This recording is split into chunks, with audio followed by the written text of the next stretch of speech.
Temperature checks and COVID tests. It's all in a day's work for iron ore miners now. The $83 billion sector has had to make some big changes to keep the ore pumping. With Western Australia cut off, about 60,000 fly-in, fly-out workers have had to adapt. Rachel Papazoni reports.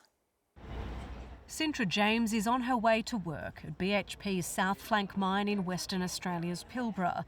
Health and temperature checks are now a standard part of the commute. A link will pop up, you click on that one, it's just a health check.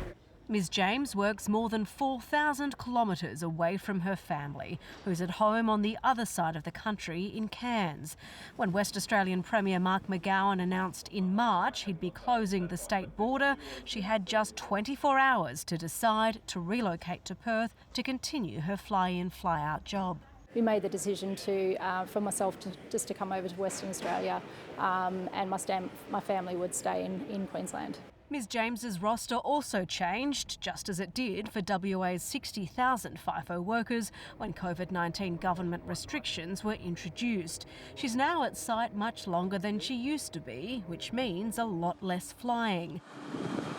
Most mining charter planes are now also half full to allow for social distancing on flights. Social distancing rules are also in place at mines and camps. We're down here at the dry mess and I'm about to walk in to have some dinner. Port Hedland Project Superintendent Matt Nicholas is adapting to the new normal. Nowadays with COVID-19 and social distancing, we have further spaced out tables to enable that social distancing of at least 2 metres per table. Downtime looks a little different too. Gyms are closed, but coaching has been stepped up a level. Push up through your heels, get some elevation.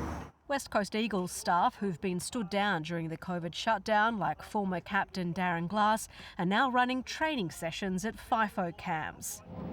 More than 400 kilometres east of Perth at Coolyannobbing, workers for another mining company, Mineral Resources, are also being coached by the Eagles. Feel that stretch through the hip, flex the here.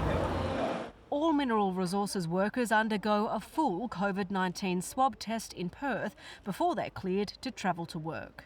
The beauty of that is we know from a fitness for work perspective, our employees are completely COVID-free prior to coming to site.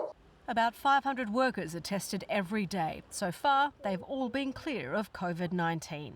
Keeping Australia's mines operating is good news for the broader economy. Iron ore has escaped the worst of the COVID shutdowns, but now China has changed inspection rules amid rising trade tensions. While miners have cautiously welcomed the new regulations, there are some fears they could be used to boycott Australian iron ore exports. But for now, prices are on a tear at more than $91 a tonne. It's far above the $55 forecast in last year's federal budget. It's fantastic to be able to do that and help out the economy and the country.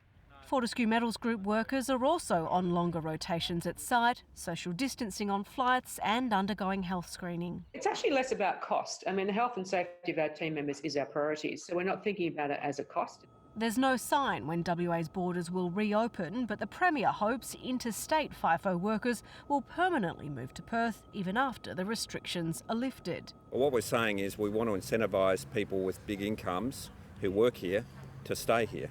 For now, Sintra James will only call Perth home until her daughter's birthday in July. That's my hard stop. I want to be the first person to sit in the car with her when she has her first driving lesson. Until then, she's helping to drive Australia's post-COVID-19 economic recovery.